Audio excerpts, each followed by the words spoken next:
Welcome to This Explainer. Today, we're jumping straight into a single football match that completely transcended sports.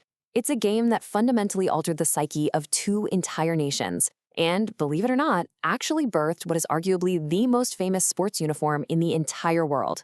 This isn't just your standard story about a game. It's a deep dive into human triumph, absolutely crushing defeat, and how history ends up remembering both.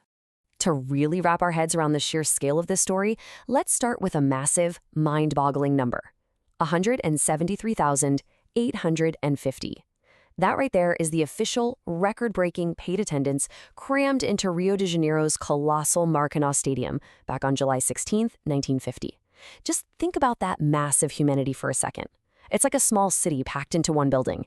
An incredibly unofficial estimate suggests the crowd was actually well over 200,000 people. It was a literal sea of fans, all buzzing with this absolute, unshakable certainty that they were about to witness a defining historic victory. So, that sets the stage for our core question today. What happens when the largest crowd in sports history watches their absolute worst nightmare come true right in front of their very eyes? Let's get into Section 1, a premature coronation, Brazil's hubris. See, Brazil was undeniably dominant entering the final match of the 1950 tournament. Because of this really unique round-robin format they used that year, the Brazilian squad only needed a draw against Uruguay to officially claim the World Cup title. And they were riding high, having just absolutely demolished Sweden 7-1 and Spain 6-1. They looked completely unstoppable. In fact, the entire country was so overwhelmingly confident that they'd already minted 22 gold medals with the players' names on them. Politicians were literally giving victory speeches early.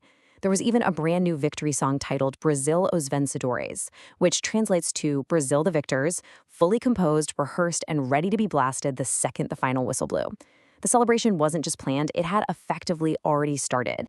The contrast in the mindsets between these two teams before the whistle even blew was just startling. Over in one locker room, you've got Rio's mayor delivering this passionate pregame speech, arrogantly declaring to the Brazilian players, "I already salute you as winners." I mean, talk about a coronation before a single ball is kicked, right?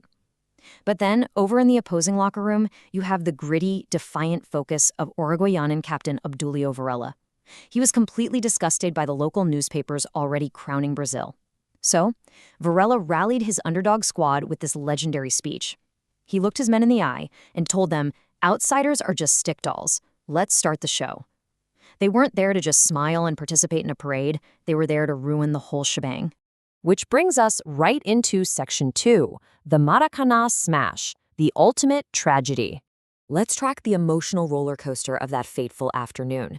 2 minutes into the second half, around the 47-minute mark, Brazil actually takes the lead through Friaça. And you can imagine the massive stadium just absolutely erupts. The noise of roughly 200,000 people celebrating is deafening. They're thinking, okay, it's over. The cup is ours. But then, Uruguay's captain Varela does something totally brilliant. He intentionally slows the game down by arguing with the referee. It takes the air right out of the stadium and totally cools the crowd's momentum. And you know what? It works perfectly. At 66 minutes, Juan Schiaffino equalizes for Uruguay. The tension spikes.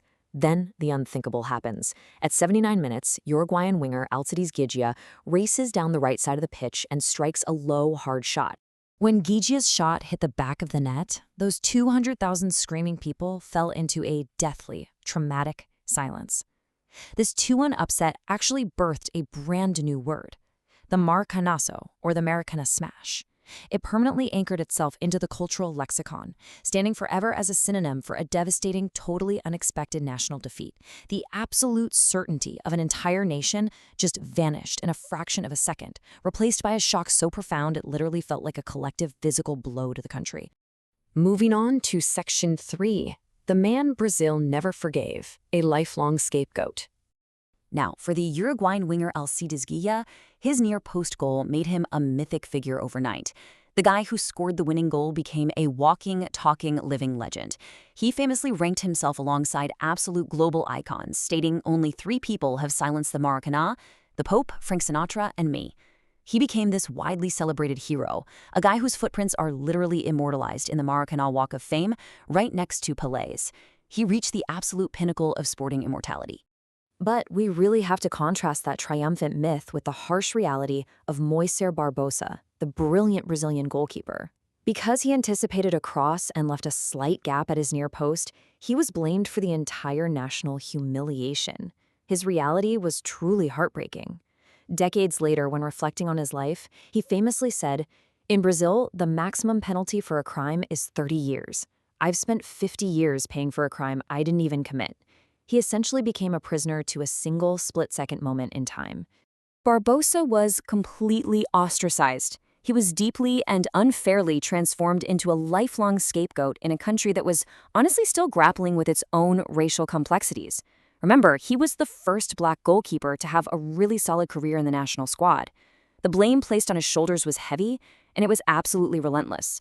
His treatment was so severe that 44 years later, we're talking 1994 here, he was actually banned from visiting the Brazilian national team's training camp. I mean, think about how heartbreaking that is. The coaching staff literally feared he would bring them bad luck.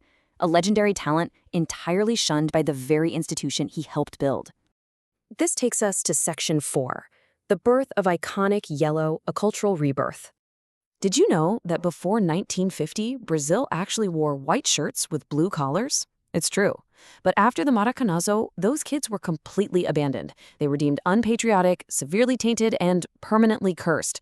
A nation literally tried to change its visual identity to escape the tragedy. So a national competition was held by a newspaper to design a brand new uniform, one that fully incorporated the colors of the Brazilian flag. The winning design was actually created by a 19-year-old newspaper illustrator named Aldir Garcia Schlee. That teenager gave birth to the iconic yellow shirts with green trim and blue shorts.